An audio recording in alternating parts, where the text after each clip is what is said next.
എല്ലാ മാന്യ പ്രേക്ഷകർക്കും ഹരേ കൃഷ്ണ എന്ന ഈ ചാനലിലേക്ക് സ്വാഗതം. ജ്യോതിഷ സംബന്ധമായ വിഷയങ്ങളാണ് നമ്മൾ ഈ ചാനലിലൂടെ ചർച്ച ചെയ്യാൻ ഉദ്ദേശിക്കുന്നത്. എൻ്റെ പേര് സുജയ് ശൂരനാട്. നമ്മളിന്ന് നോക്കാൻ പോകുന്നത് മിഥുനക്കൂറിലുള്ള മകേരം രണ്ടാം ഭാഗത്തുള്ള നക്ഷത്രത്തിൽ പിറന്ന സ്ത്രീകളുടെ പൊരുത്തമാണ് ഇന്ന് നമ്മൾ നോക്കാൻ പോകുന്നത്. രണ്ടാം ഭാഗത്തുള്ള മകേര നക്ഷത്രം മിഥുനത്തിലാണ്, മിഥുന രാശിയിലാണ്. മിഥുന രാശിയുടെ അധിപൻ ബുധനാണ്.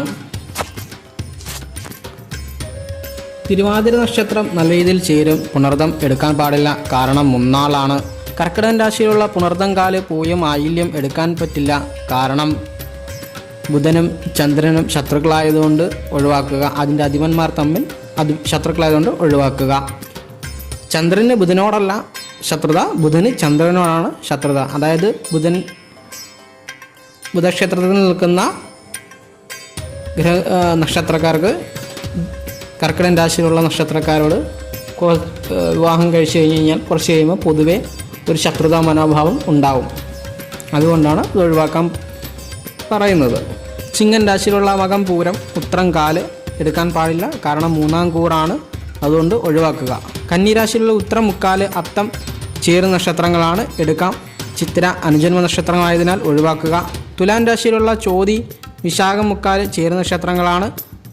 വൃശ്ചികൻ രാശിയിലുള്ള വിശാഖം കാല് അനിഴം തൃക്കേട്ട ഷഷ്ടാഷ്ടമ അഷ്ടമഷഷ്ടമായതിനാൽ ഒഴിവാക്കുക. ധനുരാശിയിലുള്ള മൂലം പൂരാടം ഉത്രാടം കാല് സമസപ്തമമാണ്, പക്ഷേ ഒഴിവാക്കണം, കാരണം അതിൻ്റെ അധിപന്മാർ തമ്മിൽ ശത്രുക്കളായത് കൊണ്ട് തന്നെ. ബുധനും വ്യാഴവും കോൺരാശിയിലുള്ള നക്ഷത്രങ്ങൾ തമ്മിൽ കെട്ടിയാൽ 7.5 വർഷം ഇണങ്ങിയും അടുത്ത 7.5 വർഷം പിണങ്ങിയും നിൽക്കും എന്നത് മനസ്സിലാക്കുക. മകരൻ രാശിയിലുള്ള ഉത്രാടം മുക്കാല് തിരുവോണം അവിട്ടം ആദ്യപാദം ഒഴിവാക്കുക, കാരണം ഷഷ്ടാഷ്ടം അഷ്ടമഷഷ്ടമാണ്.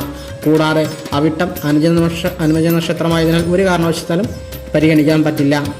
കുംഭൻ രാശിയിലുള്ള ചതയം പൂരിട്ടാതി മുക്കാല് എടുക്കാം. മീനൻ രാശിയിലുള്ള പൂരിട്ടാതി കാല് ഉത്രട്ടാതി രേവതി അധിപന്മാർ തമ്മിൽ ശത്രുക്കളാണെങ്കിലും കോൺ രാശിയിലുള്ള 4, 7, 10 എന്നുള്ള ബന്ധമുള്ളതിനാൽ നമുക്ക് പരിഗണിക്കാവുന്നതാണ്, എടുക്കാം. മേടൻ രാശിയിലുള്ള അശ്വതി ഭരണി കാർത്തികകാല് എടുക്കാൻ പറ്റില്ല, കാരണം മൂന്നാം കൂറാണ്. കൂടാതെ അധിപന്മാർ തമ്മിൽ ശത്രുക്കളും ബുധനും ചൊവ്വയും.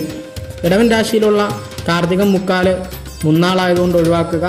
രോഹിണി നക്ഷത്രം നല്ല രീതിയിൽ ചേരും, നമുക്ക് എടുക്കാവുന്നതാണ്.